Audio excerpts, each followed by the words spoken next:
Hey guys, this is Curtis from the FXBG Turks here with another video here for you. So this is a video to kind of just show what happened during the SuperNova Cup. This was a tournament that I ended up winning, and I was undefeated for the whole thing. I was playing two decks in a two-deck format. It was Earth Ice and then also Wind Water. And the reason why I wanted to make this video was to kind of explain my thought processes throughout the day and also kind of show, I guess, like what I was thinking or what I predicted while I was playing the matches. So that way, if you're kind of like a newer player, you might be able to take this and kind of replicate it for yourself. So that way you kind of know how much thinking you kind of have to do to play at a competitive level. But that's pretty much what this video is here for. But also, I guess, to kind of just preface about the tournament itself was actually a lot of fun. There's about 16 participants, which I guess wasn't that much, but there were a lot of good players there, a lot of people that traveled from out of state to play. And since this was a two-deck format, we played about 4 rounds of Swiss, not including Top Cut. And every game, you're at least playing two games. So technically, it's almost like a 8-round tournament. As if you're playing like a one-deck format or something like that, because you're playing 2 games per round, and then if you have to take a third game, at that point you're playing 3. So at some points it might be even more technically, if you're just used to like a one-deck format kind of thing. But for the 2 decks that I played, someone who's going to Worlds asked me to play the decks for them. So I was basically testing the decks for them in this tournament. And they actually sent me the lists about 2 days before the actual tournament. So I got the list Thursday night, and I did a little bit of practice Friday night. And then from there, playing in the tournament, that was about maybe 2 days of actually learning how to play the decks and just kind of picking it up. So a lot of the rounds that I'm playing in this tournament, I'm kind of learning the decks as I'm going as well. So that's just another thing to kind of keep in mind as well. So as I was playing those rounds, I was kind of like learning new things about the decks and kind of seeing what kind of options I had and things like that. So that'll also kind of factor into like my thought processes for the day. But I've only have about 2 full rounds that I was actually on stream for, and I'm just going to go over those. So I'm not going to go over the whole tournament. So let's just go right into it.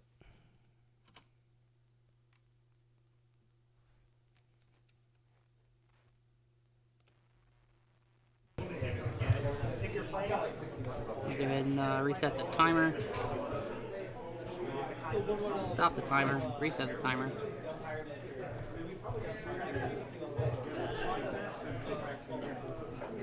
And then I gotta make sure that they're good to start before we start.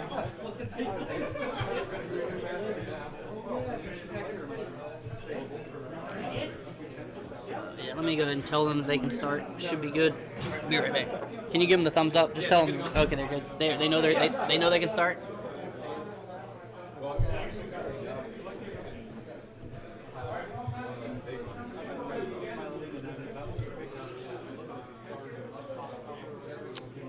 Yeah, sorry, I didn't know it took this. Okay, there we go. Starting now. Alright, yeah, so I just gave them thumbs up, so they're starting. Alright, so at this point, I'm playing against Jimmy, and I know Jimmy personally because we actually play test a lot. He's one of the FXBG locals, and he's actually really good too. So I know it's not going to be an easy match, and I know one of his decks is, well, actually, I know what both of his decks are off the top, just because he kind of told me before the tournament what he was thinking about doing, and kind of helped him, test the initial list. So I didn't know exactly what cards he had in his deck, but I knew he was playing Water Lightning and then also Mono Fire, but I didn't really know the specifics of the build. But at this point, I believe I start the game. Alright, so let's see what people have brought. Never mind, he starts the game. Today. So on the right we got Jimmy. Jimmy's on.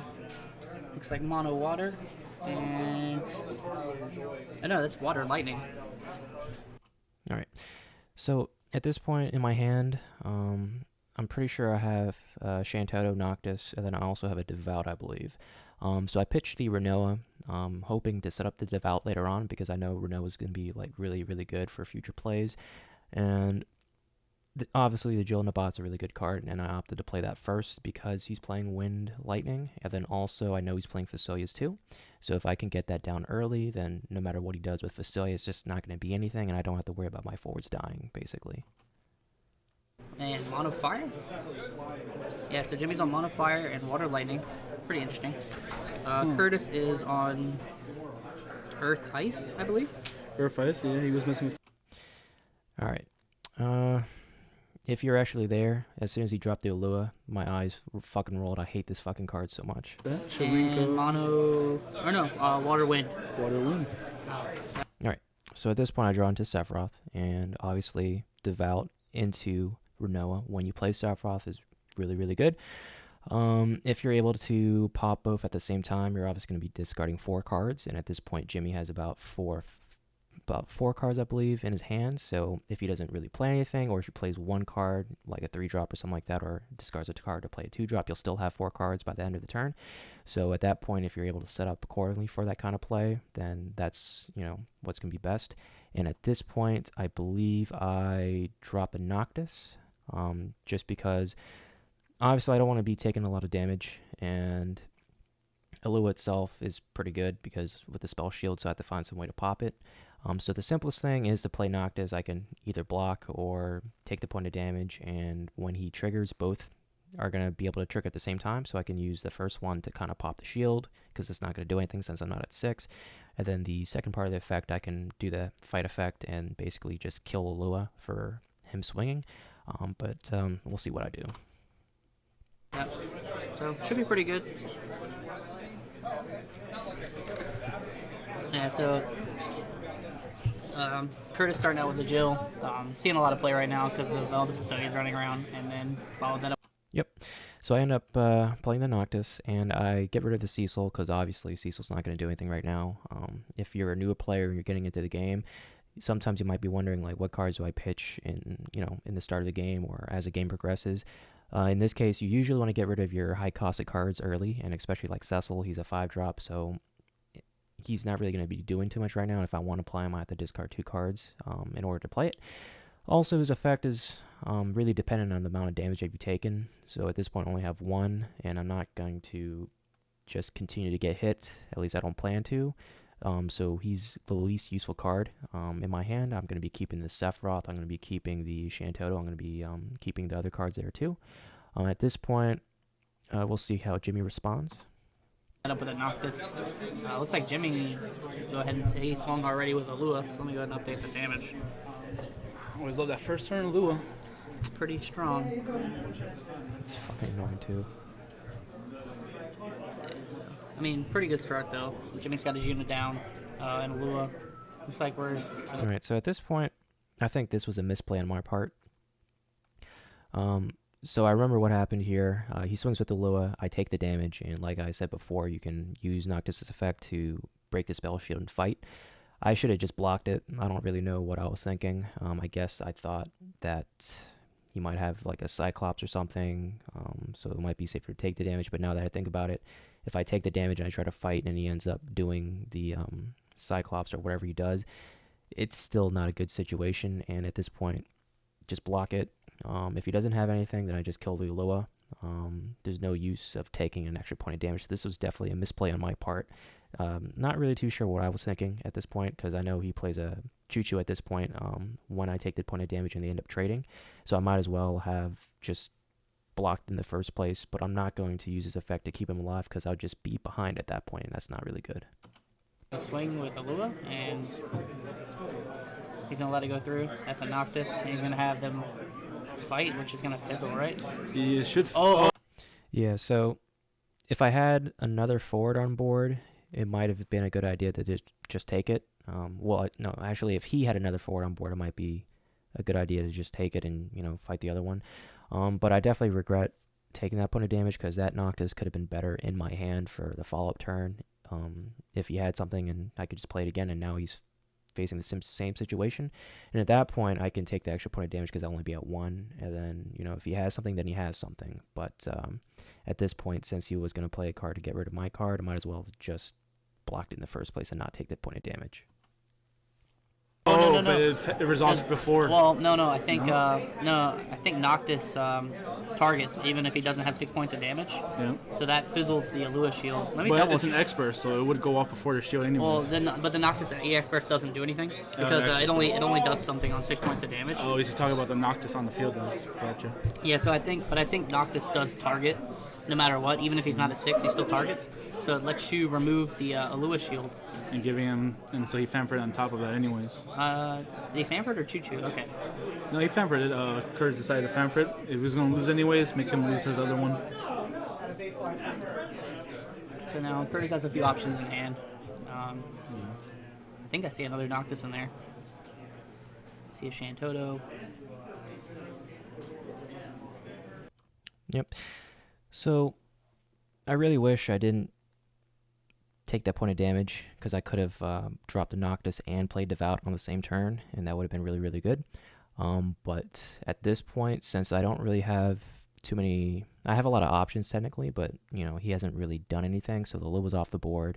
Unless he plays another Alua, I don't really have to worry about, another attack coming in, so I can this is basically a free turn for me to kind of set up however I want. I can decide if I want to go aggressive, but if I play it forward here and not do anything else, I run the risk of being fanfritted. And he does have Yuna on the board, so it's going to only be a 2 CP fanfrit, so that's not going to be good for me if I just play it forward and pass. So in my mind here, I thought the best thing to do was to set up for the Sephiroth play that I have in my hand, because I do have the Renault at the very bottom, the very first card I pitched, and then just play the Devout there. And if I had another 3-drop to play, like the Noctis that wasn't the point of damage for the misplay earlier, I could have played that too, and I would have been fine. But at this point, I'm pretty sure I just opt to play the Devout, and I pass from here. I think that's a Sephiroth. Okay, it's hard for me to tell. I love that card though. New Sephiroth is very good. Probably not going to play that right now though. It's a bit expensive, but... Oh, it looks like they did Kuchu, lowering the power, and then they both die. Yeah. Okay. That's what I thought I saw. Yeah, don't listen to me so much. Just listen to Adam more. I mean, dude. Oh, Galdus. Okay. Nope, never mind. That was another turn where I played the Devout. Galdus isn't bad either.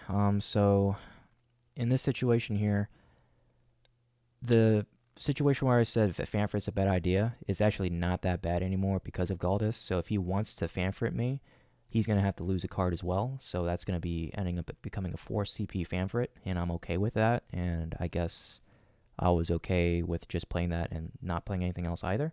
The Vanille's not really going to be doing too much right now, because I just don't have the proper setup to play it effectively right now, and it's okay in this matchup, but it's not like vital in this situation.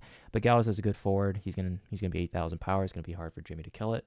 If it dies, he's gonna have to discard a card, and we'll see how he reacts to this. I think he fanfrits this though. Okay. Ooh, Yeah, another new card. Galdus is very good. I think every light and dark card in this set is super playable, or just retardedly strong. Yuna obviously takes a little bit more work than the others, kind of Galdus and Yuna. Yeah, he fanfrits this. So he loses a Layla fort, and at this point, when he fanfrits, the Galdus is going to die, and then he's going to have to discard a card too. Jimmy discards a card. I know Adam kind of misses that, because Jimmy kind of discarded pretty fast, and this kind of goes down to another misplay as well. Galdus is actually, they discard randomly. He doesn't get to choose what he discards, so that was definitely a misplay on my part for not catching it. And I don't know why I didn't catch it. I guess I just thought he just made them discard, period. But that's another lesson to be learned, I guess. If you're a newer player or even an experienced player like myself, make sure you read your damn card. Or Galdus, you can kind of just throw in there. Looks like we're going to go ahead and get a fanfrit. Go ahead and get rid of the Galdus. Which is actually pretty vital as well, because if you discard it randomly, technically what you do in this game is you roll the dice, and then from there you kind of pick, so to speak. And he has another Lua in his hand, and I hate that fucking card, so if there was any chance for me to rip it out, I should have taken it. Galdus, but Curtis should get to pick an option here. Did Curtis not pick an option? Galdus did go to the break zone. Yeah, I'd rather see an Lua go there rather than that little scholar. Maybe I missed something. See? Yep, that fucking card. I mean, what are his options when he breaks? Either give a power... He can make him discard randomly. Curtis can get a monster back, or And buff. Or he can forward. reduce by 5,000. But there was no forward on field when he played the Fanfrit. And then Jimmy dropped his second Alua, so that's pretty good. Let me go ahead and update the damage. So even though it's really annoying to get hit in the face with an Alua 3 times, but if you look at Jimmy's hand, he has 2 cards. So after fanfritting my stuff, he paid dearly in advantage. So if I wanted to play a Sephiroth here, I could have, and that would have been a good idea too. And I think I actually do drop Sephiroth here to make him just have no cards in hand. And then from there, Alua's not going to be able to kill Sephiroth because I'm just too big at that point. Let's see if I'm right about that though. Maybe I missed it, but I thought I don't think he did anything with the Galdus. Oh, did he discard? Okay. Yeah, so I played Sephiroth here. So if you look at my hand, I have about I must have missed it then. 2 cards. So now he's going gonna to play Sephiroth. Yeah, And get rid so of I'm his. shuffling there, and I'm keeping the Devout and the Shantoto there. So obviously everything else in my hand, the Noctis, a wall, and I believe, well, whatever other card it wasn't that important. Whenever you make big plays like this, you want to make sure you have a good follow-up. Shantoto is obviously one of the best reset cards in the game, so you're not going to be discarding that anytime soon. Because if you end up discarding it, sometimes your opponent will see that, and then they'll know that they could play as wide as they want, and then from there it's really hard to deal with like a really, really big board if that's the case. And then also Devout, I know my Renault is in the grave because it's the very first card I pitch, and I put it there just to play Devout. So I'm not going to get rid of that since that's going to be able to allow me to play Renault again and blink Sephiroth to make him discard 2 cards again, because now he has 0 cards. So every turn he's going to be drawing 2, and he has to make a decision of, you know, do I want to empty my hand and potentially get dull and frozen with Sephiroth every time he attacks, or do I want to not play anything and allow me to kind of set up and capitalize from there. So depending on how he decides to go, if he decides to start like conserving cards, at that point I drop Devout, and then I play Devout to crack the Renault and punish him for saving cards basically. So it's kind of a lose-lose situation for Jimmy here. And the only real reason he's kind of in this situation in the first place is because he's playing really aggressive. He's discarding a lot of cards that put 4s on the board to kind of hit me early, and that Fanfrit definitely put him behind a little bit on the Galdez.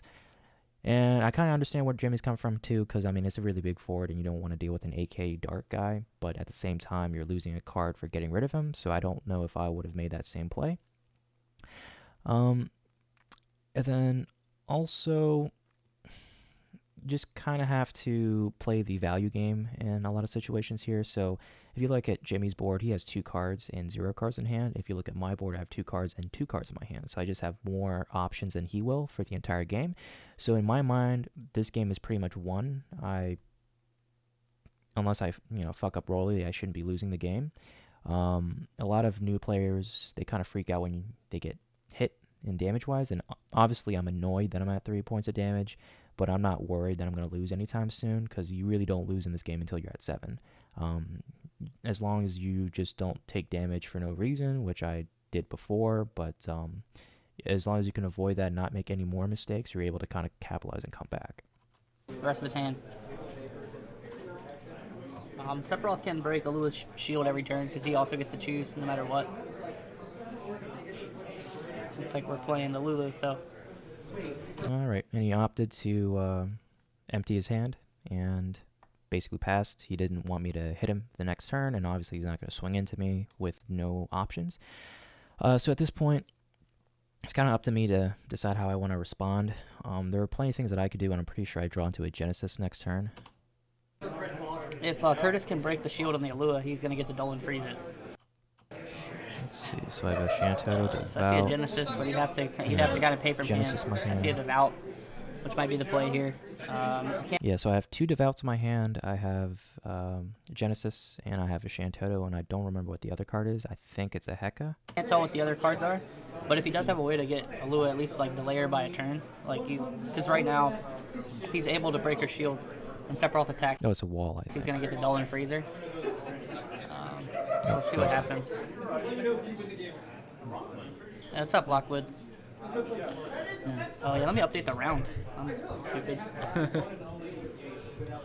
And he did mention that he didn't discard randomly, but he did play Sephiroth after the fact. So more or less, I don't know if that would have made a difference in terms of choice. No, that definitely would have made a difference in choice. That Alua might not be on board.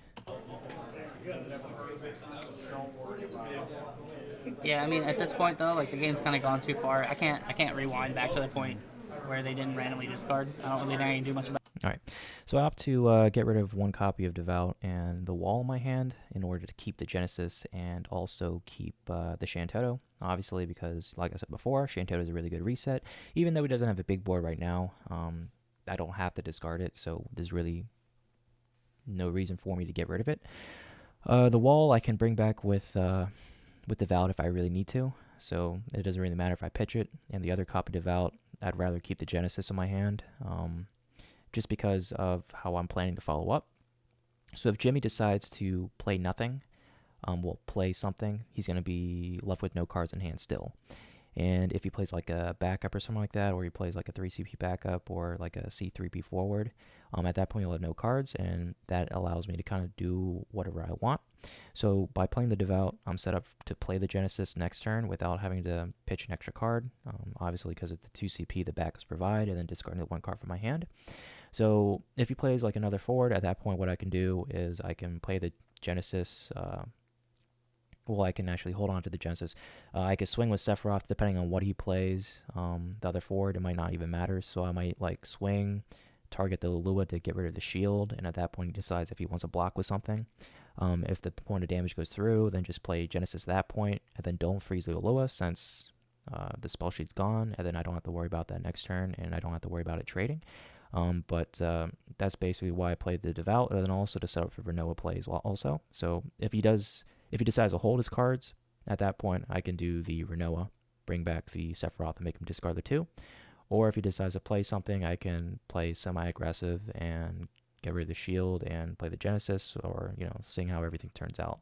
But if it's something like a Viking or something like that, because I know he's playing Water 2 or like Layla Viking, at that point I might just play the Genesis that dole and freeze the Viking, so that way you can't really draw cards or force me to block so that he can draw more cards, if that makes sense. About that. So he's gonna play the Devout. I guess he's not. Did he not attack? I guess he's just keeping it up to block the Alua.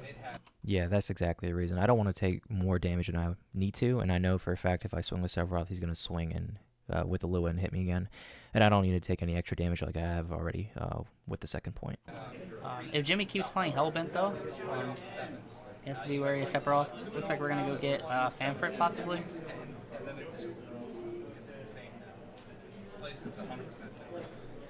Yep, there's a Fanfrit. He's gonna put that on top of his deck. Does Jimmy? I assume Jimmy runs Fasolia. Yeah, we got 2 Fasolias in there. Just haven't seen them yet. So. And this was a good play on Jimmy's part, because obviously he's behind on card advantage and he's kind of losing in board state as well. He might be winning in damage, but board-wise, it's not looking good for him. By playing the Ethereal Summoner, he's able to keep a card in his hand, so that way Sephiroth doesn't just dull and free something when he swings. And then also, if I decide to swing, he's just going to take it and then allow Fanfrit to come off the top, and then I lose my Sephiroth, and he's just going to get rid of Ethereal Summoner. So it's a win-win situation for him, and if I don't swing, then he gets an extra turn, so that way he can draw into Fanfrit and then just play it, and if I don't play it forward from there, then I'm going to lose Sephiroth. So it kind of forces me to do something, which is a good part on Jimmy's part there. It looks like we're just going to pass back. I think there was another Galdus I just saw. Yep. So I draw into another Galdus. At that point, that kind of tells me exactly what to do. Since Fanfrit's coming, I just have to play Galdus and then just sack that instead, and then just make Jimmy discard another card too. So he's always going to be behind on card advantage, and I'm pretty sure that's what I have to do. They're super cool, but I don't know if I can do $500 for a wall deck. Curtis trying to think it looks like Curtis has a pretty good amount of options. I'm pretty sure I discard the I think the 3CP Galdus Heka. is probably pretty good here. A Genesis could be pretty good. He could attack with Sephiroth to break a Lewis shield and then Genesis her down. Looks like we're gonna play the Galdus though. Yep, So I play the Galdus here, and I'm pretty sure I swing as well. And Sephiroth's gonna come in. Yep. Alright, so it's exactly like I said before. He's going to take the point of damage, it's going to go off, and then at that point he's going to be losing a forward, and then I'll lose a Galdus. That's fine. And then from there I'll make him discard the card that he has in his hand. I'll take the point of damage here, I think, because it's kind of worth in the sake of progressing the board state. But we'll see how it goes. Ooh, there's the fan for it, yeah, as expected, obviously. And then he's going to sacrifice the Galdus, force him randomly discard. So far, it's a lot of blood. Jimmy is At this point, I also still now have no the cards again. Genesis and the Shantoto. And Curtis looks like he's left with a Shantoto and a Genesis, I think. Yep, swing with a Lua. So it's 4-1. I update that.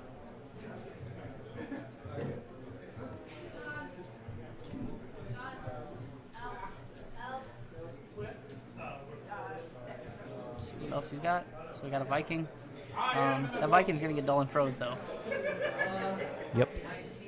Looks like the draw was Mog and something else. I couldn't tell. Looks like the other Shantoto. So you can attack with Sephiroth, dull and freeze the Viking. See what we're doing. Genesis possibly. Oh no, my bad. Viking drew a card. So yeah, I forgot he has to get the extra card out of his hand. So that's not gonna work. So at this point, play the Genesis, freeze the Viking, so that way he doesn't draw another card. And then get a free point of damage in with Sephiroth, and I'm able to block with Genesis. Unless he has some way to reduce Genesis' power, he's going to have to trade. But at that point, if he has something, then he has it. Let him play it. Basically, just get rid of that information. And then also, I was already keeping track of his break zone at that point, and I know that he already played 2 Choo-Choos, or Cthulhans, however you say it. So I wasn't really expecting a third one, just because most of the time I play 2 myself, and I kind of see a lot of the FXBG guys kind of play 2 as well, so I kind of thought that I wouldn't see that option. But I'm pretty sure he plays the third Choo-Choo there, so I know for a fact that he has 3, and that goes into account for the future rounds that I play against Jimmy too. I completely forgot that Viking drew a card. So that's no good. So Jimmy now on 3. Can't really tell what's in his hand currently. Swing with Lua. There must be another Lua there, maybe? Or no, a Cyclops. Choo-Choo. One of those cards. He's got options. Probably a Choo-Choo. Which is going to be a 2k reduction. Yeah, so that's going to be a 2k reduction. Yep, so we had another Choo-Choo, and that's fine. That tells me that he's playing 3.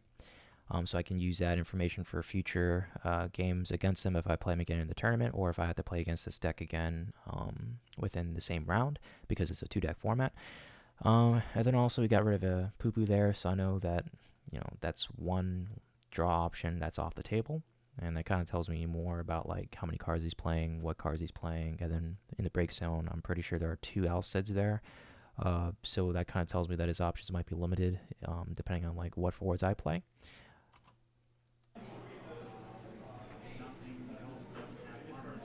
So probably going to pass it back. Yep. This might be the turn where the Devout gets cracked, possibly. Yeah, I'm pretty sure this is the turn that I crack the Devout. So what I do here is I utilize Sephiroth's ability to pop a Lewis shield, so that way I can actually kill it with a Heka that I just drew into. I'm pretty sure I drew into double Heka.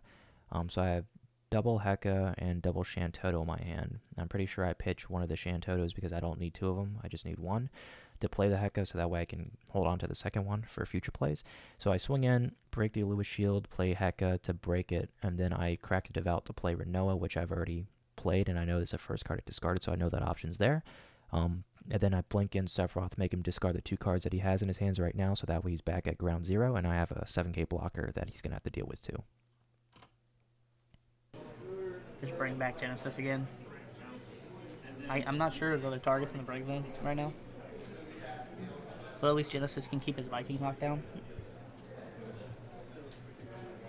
He does have a Heka though. That could be pretty good. He's going to target a Lua. Nothing's going to happen.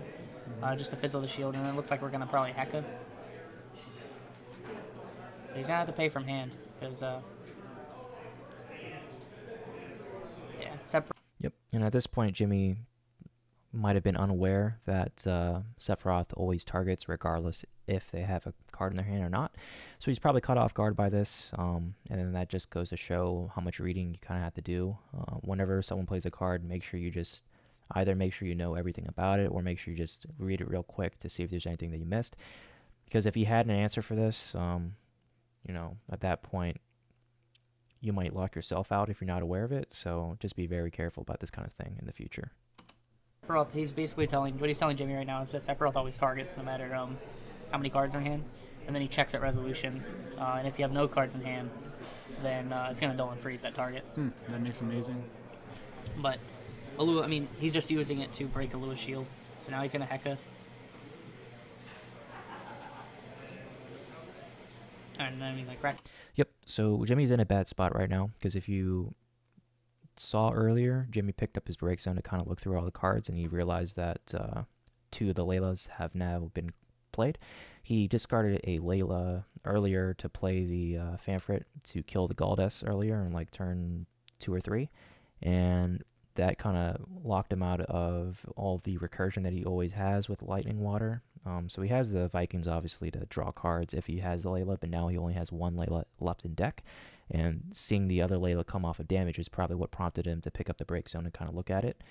So always be careful of what you discard, and I do the same thing when I play in tournaments too. You'll see me looking through my break zone during all the matches that you see me on stream, just to make sure that I know what's there and just to confirm, and then from there know what options I have or what might be a possible answer that I can draw into.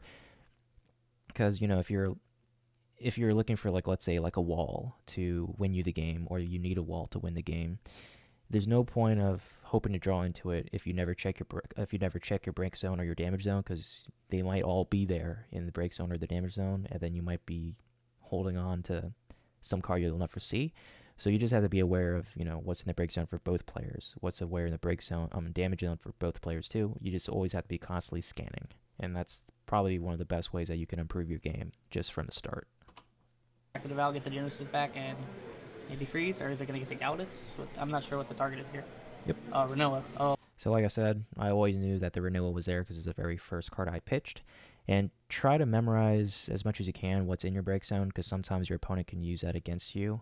If you're always checking your break zone, then that prompts them to check your break zone too. And then from there, they might kind of put 2 plus 2 together to find out what you're planning to do, especially if you have like a card like Devout. If you have Devout on the board and you're looking through your break zone like every fucking turn, they're going to know that you plan to play the Devout sometime, and then they're going to know what options you have, and they'll play against the worst possible outcome here. But I never checked my break zone in this match when I had the Devout, because I already knew what I wanted to bring in the first place, and I knew that you know, Renault was there. I knew Galdus as an option, and I knew Wall was there because I pitched the Wall to play the Devout in the first place, so I know what's already in my break zone. And depending on what Jimmy does to counter me, I could have done a lot of things. So, like, let's say Jimmy decides to play a Fanfrit right now, and before I play the Renoa. At that point, since I already have Devout there, I could have cracked that to play the Renoa and just bring it right back and make him discard the 2 cards and then kill the Renoa with the Fanfrit. Or I could have just brought out Galdus and let that get killed by the Fanfrit and make him discard another card. You know, there's a lot of possibilities that you can do, but that's only if you're aware of what's in your break zone. But if possible, try to remember what's in it, so that way you're not like constantly scanning and letting your opponent know to kind of check your break zone too. So that way you can reduce the chances of them playing around a certain card that you have. Well, make him discard 2. Yep. Smart. I forgot that he had pitched that earlier. So yeah, I mean, I think this is a big reason why Sephiroth is very good. Like, now Jimmy's at the point where he's basically on like 1 or 2 cards every turn, and if he plays off the top of his deck, then... Okay, so at this point, I'm obviously winning the game. Even if I'm at 4 points of damage and Jimmy's at 3, like, I'm slowly ramping back up to, you know, basically overrun him. So the Viking's going to be able to be a good chump blocker to make him draw a card and hopefully get back into the game to stabilize. But at this point, I'm pretty sure I get rid of the Genesis to play the Mog 13, and at that point, search for, I believe, a Sid Reigns, because the only other option is Vanille.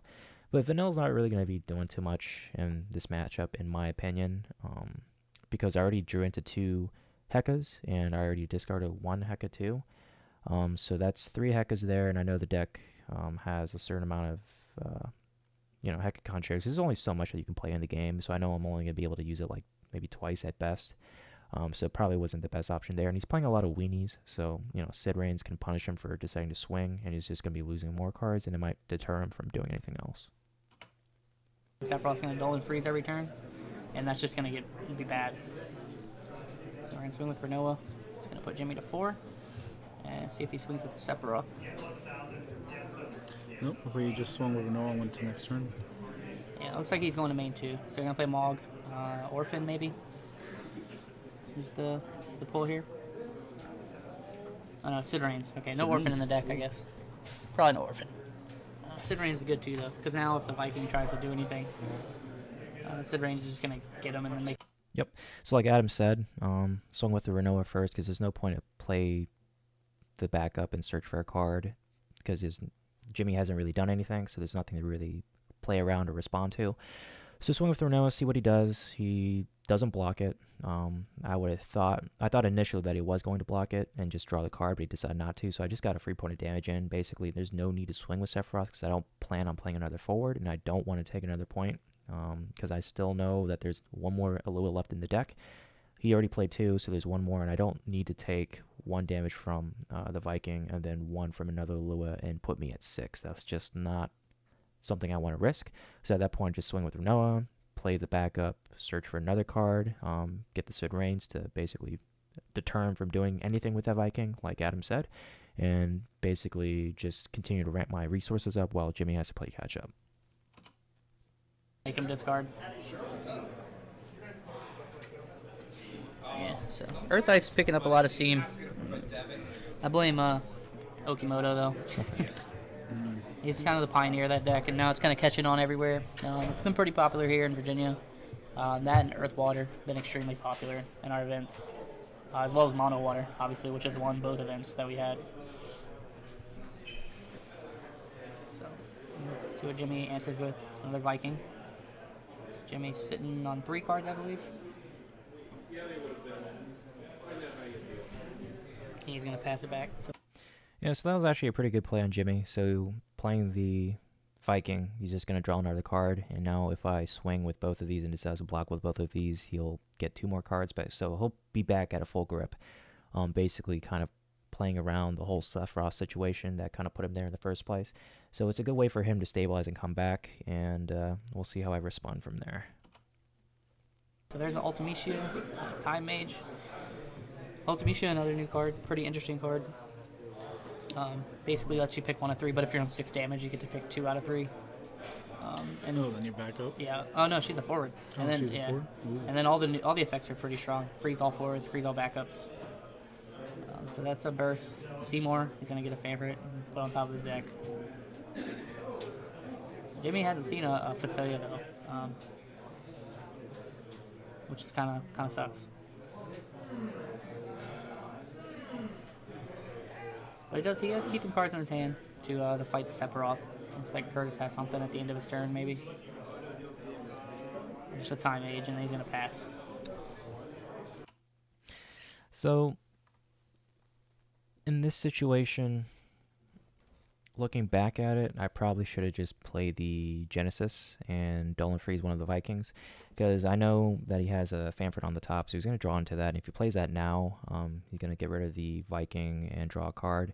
If he has a way to deal with Sephiroth or Renoa, at that point I'm going to be forced to lose both my forwards, and then another point of damage is going to go in. And like I said with Alua, if he plays that and he puts me to like 6, it's not a really good idea for me. And if I had the Genesis there, that's another forward that he has to deal with, and that probably would have been a better option. Although the Time Age does come in handy for a future play, but I might have gone about it differently if I had to go back on it.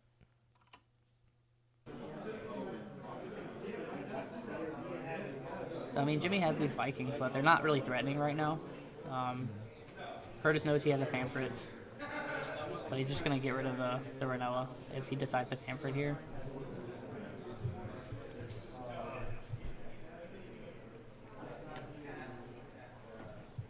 Jimmy's sitting on a lot of cards, though. He probably has a lot of options. You see, I see the third Alua in his hand. Is Jimmy on 5? Jimmy's on 5.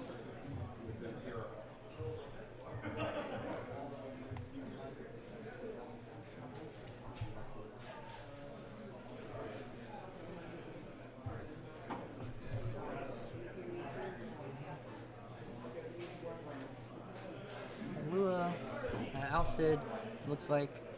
I can't see if he has an Alcid. Oh, he has a Lua, but Alcid's not going to kill Sephiroth with just an Alua.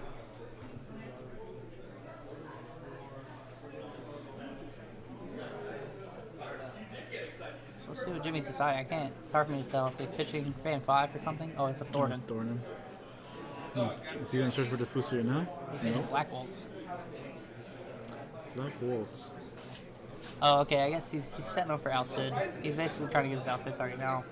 I mean, I feel like Shit, that's annoying. this is kind of obvious though that he needs an Alcid target.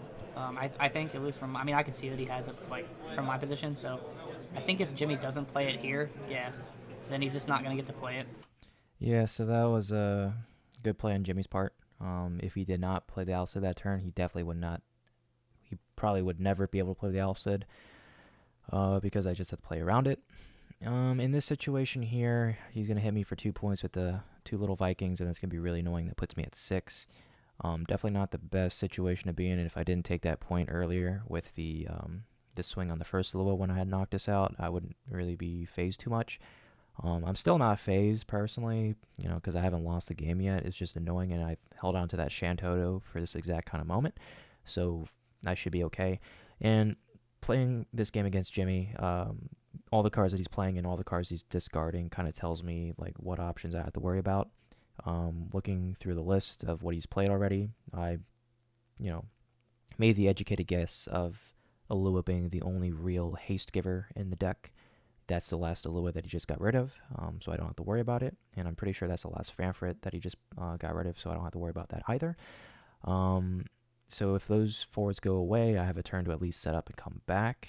And then it doesn't look like he's playing, you know, Red Mage or anything like that. And even if he did, he'd still have to play it and wait a turn. So even though I get hit with the 2 Vikings, I can respond with Shantoto and not worry about getting hasted to death. Because Curtis is going to keep playing around it. Curtis is debating what he wants to do. I think he's trying to debate if he wants to heck on the way out. Yeah, that was a fleeting thought. I definitely wasn't going to do it because Shantoto is what I have to play. I was just kind of deciding, well, not really deciding, kind of thinking like what I lose to. And, you know, like I was talking about before, like thinking about like the haste givers in the deck, thinking about like the possibilities of like Red Mage or anything like that. That's basically what I was thinking about in this situation here, kind of like debating to myself like what's going to happen, what could happen, and what cards I have now in order to kind of make a comeback. So in my hand, I see the Shantoto and the Heka. Heka's not really going to be doing too much right now because I don't really need it. I just need the Shantoto. And looking at my damage, obviously I know I'm going to get hit 2 times with Vikings. So I'm going to be at 6, which makes Ultimecia really, really good in that situation. So I obviously have to hold on to that. So that's basically what I was thinking in that situation. What cards in my hand do I have to keep? And thinking about the cards that I'm going to draw. Obviously, I need to keep the Shantoto and the Ultimecia. And in order to play the Shantoto efficiently, I have to tap 3 backups, discard 2 cards. So right now, in my mind, what I'm thinking is, which cards in my hand right now will I not pitch? Obviously, I'm not going to get rid of Ultimecia. And as it stands right now, before I draw my cards, I might not want to get rid of the Sid. The Sid might be decent in dealing with like one of these weenie guys if the situation arises. That, and he can provide another body to block with since I'm going to be at 6. And from there, you know, I don't know what next 2 cards I'm going to draw, but I kind of have to make a decision of like what cards I want to keep right now, so that way when the next turn comes, I'm not wasting any time. I don't think he should, because I think Shantoto is probably coming down. Yeah, and he's just going to take 2. I got a judge call. So sure. I'm going to take over. Sounds good. You took a hit, and that triggered. Ooh. And his Hecken. Yep, so that pre-thinking that I did earlier about like what cards to discard, since those 2 cards come off the top, if I drew into them, then I definitely don't want to get rid of Sid. just because, like I said before, he's a good body. I can use him to at least block with in the future, since if I did draw those 2 cards, I'd have another backup in the summon, which isn't really going to be doing too much right now. There's really nothing on his board that I want to break with Heka, like maybe the Lulu, definitely not the Thornton. But even then, if I play Shantoto, none of the lightning forwards are going to be there, so I don't really have to worry about a boost in power, because all my guys are going to be stronger than his guys regardless. Oh, now I wish I had the knowledge of Adam so I can commentate on this. But Jimmy is sitting on a strong 4 fields. Okay, so now looking through the hand, when I draw my cards, the cards that I drew was the Jill and the Sephiroth. So at that point, what I'm thinking about here is not like whether to play the Shantoto, it's deciding what cards I want to discard and what cards I want to keep. Like I said before, 6 points of damage, Ultimecia is going to be really good, so I'm going to hold on to that because that's going to allow me to come back. Since I'm at 6 points of damage, I know that I can pick 2 of the 3 options, so I can freeze all his backups. And if Jimmy continues to play that he's playing right now, where he's like really hell-bent on getting things on the board, his backup line is going to be dulled. So at that point, I can pretty much set him back a full turn by freezing his backups and maybe freezing his forwards or like dulling his forwards or things like that. So there's a lot of things that I could do. Probably want to hold on to Sephiroth too, just because like he is a big body. He can make him discard cards in case he decides to hold on to the 2 cards. So like in my mind, what's going through my head right now is if I play Shantoto, keep the Ultimecia and the Sephiroth, I can kind of see what he does from there. Maybe he'll tap backups and play the like couple forwards, and I could play Ultimecia, freeze his backups and dull his forwards, so that way you can't really do anything for the next turn, and then from there maybe he holds his hand, and then from there I can drop the Sephiroth and basically get rid of the cards that he was holding in his hand in the first place. So just kind of doing all that thinking right now, since I drew the 2 cards, that gives me additional information and more choices to deal with. But obviously I'm going to hold on to the Ultimecia, and at this point I'm debating on whether I need to hold on to the Sephiroth or the Sid. Now, the Sephiroth is good for that exact situation I mentioned. I can make him discard the cards that he holds, but if I feel pressured, depending on like the forwards he plays, it might be better just to play the Sid range to be a blocker. Let's see. Looking on Jimmy's deck, does he have a couple answers for... Because he did play the Shantoto earlier for the Hecaton.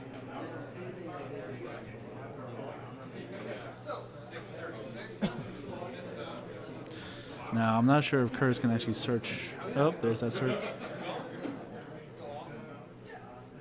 And at this point, I'm just looking through his break zone to see like what options I have to worry about. All right, now the reason why I did that was primarily to look through his break zone to see what he has. Another reason is kind of to play a mind game with Jimmy. So at this point, Jimmy knows that he's winning, and he needs to win by keeping his forwards and swinging. So if I swing against him, he's going to think that, for one, if I block, I'm going to be losing a forward, and I don't want to lose a forward because I want to get, points of damage in. So Jimmy has 4 forwards, and I have 1. He doesn't know that I have Shantoto. He saw me pitch a Shantoto earlier, so he might have thought that, I was being dumb and got rid of one of my options. So at this point, he has to think of a lot of different things at once. He has to decide whether I have another Shantoto. He has to decide like what I plan on doing, why I'm swinging. So if he thinks that I'm going to play another forward, that's probably why he wouldn't take. That's why he probably wouldn't block. Because if he blocks and he loses 1 forward, and I play a really big guy and he does not draw into an option to get rid of it, at that point he's not really going to be able to finish out the game. Because all these little Vikings are really small. Although depending on what he has or what I drop down, it might still be able to kill it just because of I don't have like a min wheel or anything like that to prevent damage. So when you're in a situation like this, you want to put them in a situation of where you kind of make them doubt themselves. If I check his break zone, he might think that I have an option or a way to play around a certain card that he has. So that might deter him from blocking because he's not sure what's going to happen next. But I know what I'm going to do already. I already know that I'm going to play Shantoto, so I might as well swing with my card and potentially get a free point of damage in, because that's going to be gone regardless. And, I'm not going to be able to play another forward after and swing, so might as well do as much as I can right now.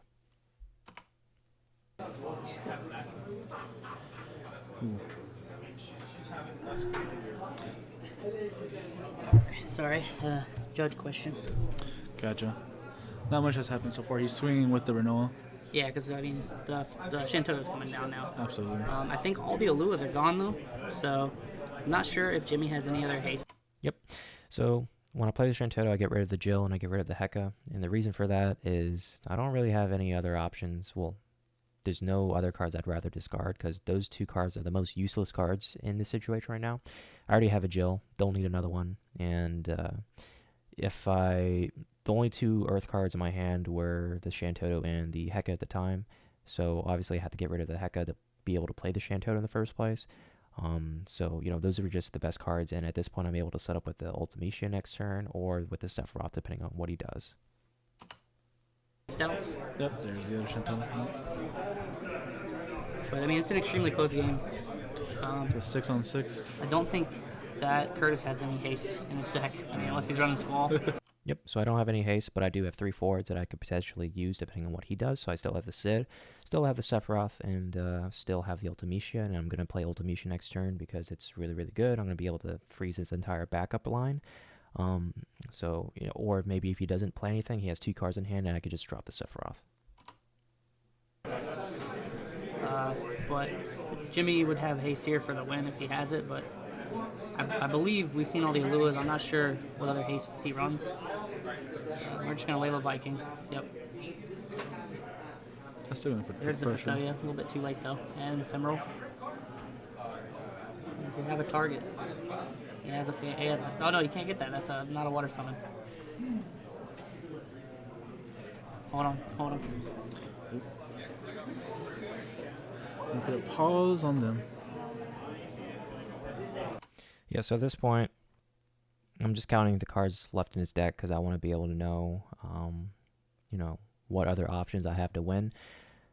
Because I obviously have much more cards in my deck just because I don't really draw as much as Water Lightning does. So I know for a fact that since he has a low amount of cards, I want to know exactly how much. And then from there I can decide, how I need to play around that or how to win with deck out. So when I count through, if there's like 6 cards left, obviously he has about 3 turns in order to close out the game. And if he's not able to close it out in 3 turns, then I'm going to win regardless. And also he has a Viking out there, so if I count the cards and he has, like, let's say 6. If I kill the Viking, he's going to draw 1 more, and that's going to make it an odd number of cards. So that way I know that I can literally win by deck out if I'm able to drop him down to like 1. Obviously we know that Cyclops can't do that. A Hero Summoner can't drop a Cyclops on the top of the deck, and I can't look through his deck and tell him. So at this point, I'm just gonna count the cards and then see exactly what he plans to do, and that tells me like what his possible options are, depending on like what I decide to play. So if I play like Ultimecia next turn, which I know I'm gonna do, I would have to worry if he draws into that Cyclops, because if he's able to reduce the power and if he's able to keep the Ethereal Summoner on board, that's going to be enough to swing and trade into my Ultimecia, and I'm going to have to block since I'm at 6. And then from there, the Vikings will be able to close it out and just win the game for him.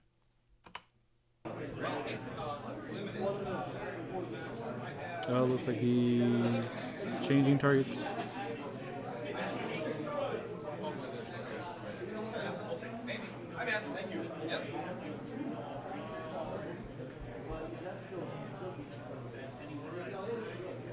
And just confirming the amount of cards in the deck. I just want to make sure they caught it. Yeah, because Ephemeral Summoner can only grab a water summon.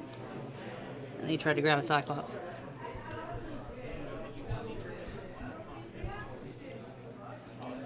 Okay, so the cards I have in my hand right now. So it's exactly like I said it's going to be. He decided to go Hellbent, and he's putting all these forwards on the board, so he's dulling all of his backup line to do so. Now, I have to play Ultimecia in this situation to be able to close out the game. If I decide to play Sephiroth right here, it's not going to be enough, just because if he does draw into that,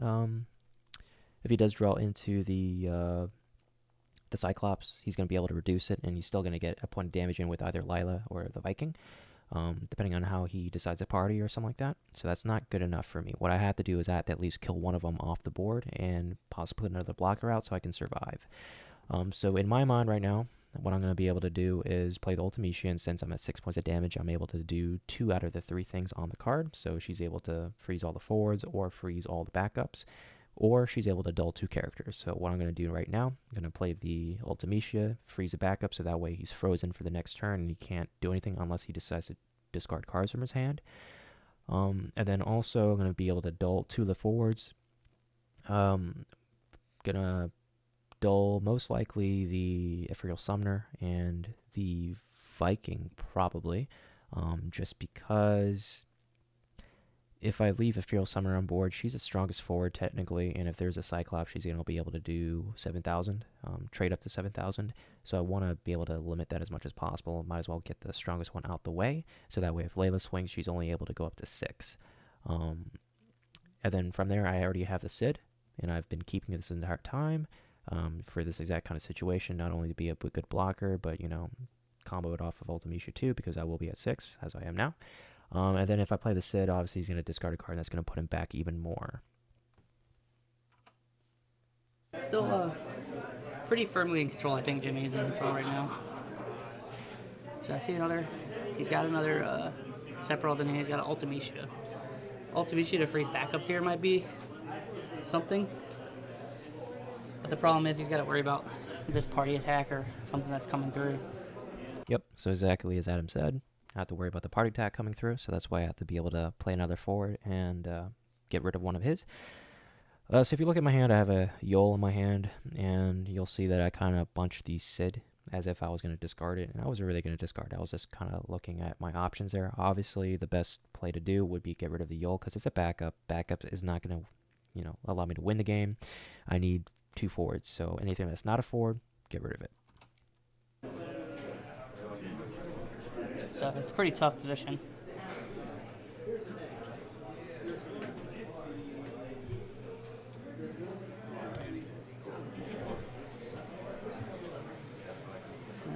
So it looks like we're going to play Ultimisha to freeze the backups. Yep. So got rid of the 2 backups in my hand because, like I said, they're not going to help me win the game. I need 2 forwards. Probably. Oh, he's on 6. He gets to choose 2. I'm sorry. So he gets to dull 2. He gets to dull 2. Yeah, he gets to pick 2 because I forgot because he's on 6 damage.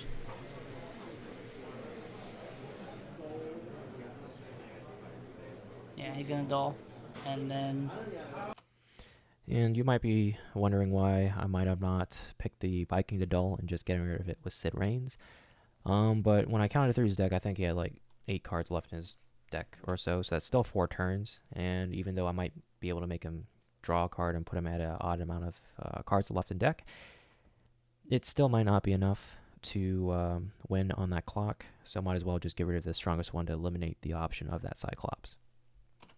I'm not sure. Oh, he's going to Sid Reigns, right? Yeah. Get rid of the Layla and make him discard a card. Oh, he's going to get rid of the Ephemeral. Yeah, that makes sense. Yeah, and then obviously Soya, because that's a dead card now. No backups, though, for Jimmy this turn. So he has to play all out of hand.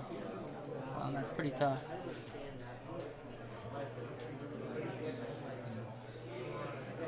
I believe Kurtz is still sitting on his... See, so by freezing all the backups, that really limits his options to play cards. Because if he wants to play any 4, like a 4 CP or something like that, he's going to have to discard 2 cards, and that's going to leave him with like 1 card left in hand. So that's the safest option for me right now. So I just have to hope that this plays out. And at this point, I was worried if he had like a remove or something like that, because he'd be able to, you know, deal 7k to Ultimisha, kill it, and then dull Sid Reigns and just swing for game. But, you know, that's the most outlandish way that I lose. And I have to gamble that he has a Cyclops instead, because that's the most possible outcome, because I haven't seen any removes, and I did see the Cyclops. So that's the best option to play around instead of a card that might not possibly be there. Sephiroth? I think.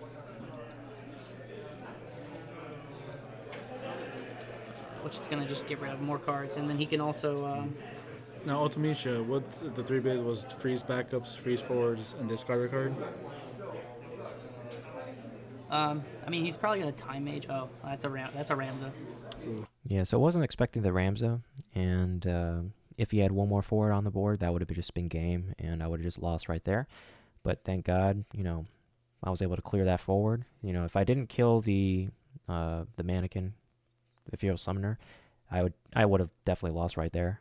He wouldn't even need the Cyclops. He just plays a Ramza and swings in, and then just forces me to block, and then I just lose.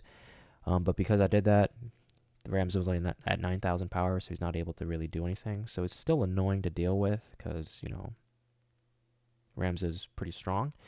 But, you know, that's not the worst option to look at rather than just losing outright. He had to play from hand though, and Ramza isn't a 10. Okay. So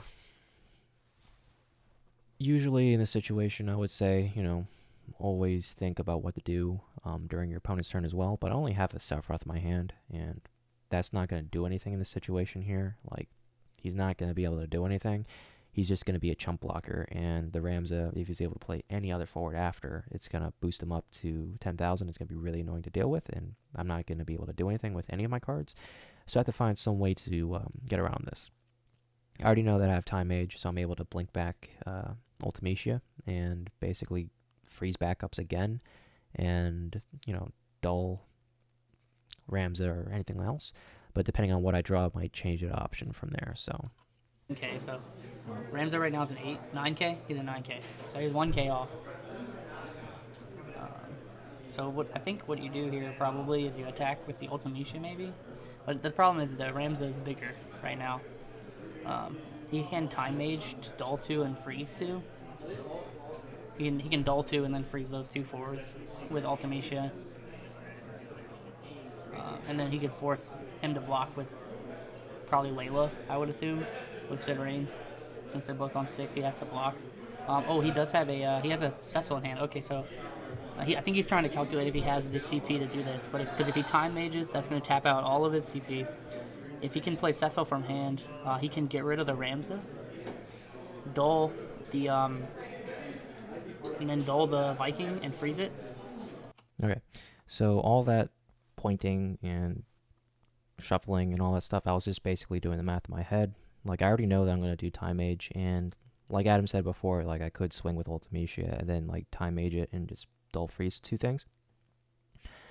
But that's not going to be enough because he has 3 forwards on board. So I could swing with Ultimecia, see how he responds, and then, like, blink it in with Time Mage, and then dull 2 things, and then swing with Sid Reigns and kill a forward off the board. He's still going to be able to block with something because I can't dull 3 things at once. But that's not good enough. I have to find a way to win the game. So I do have Cecil in my hand. I am able to kill the Ramza because I am at 6 points of damage if I'm able to dull it, so that could be a possibility. I just don't have the CP, so that's what I was doing in my head, just, you know, counting all the cards. But I do have Delita in my hand, so I'm able to, you know, play Delita, get rid of my own Ultimecia, and clear the Ramza, so I don't have to dull that. I can just kill it outright. I do have to dull the Layla and the Viking, though, so that way my Sid could go through and get that last point of damage. And from there, you know, if I played it any other way, like if I swung first, I have no way to winning, basically, and I have a possibility of losing the game if he's able to draw into an answer. But I can win the game right now if I play it correctly, which I do right now. Which that's what he's doing. So he's going to dull and freeze forwards. Yeah. Oh, looks like, is he freezing backups? Okay.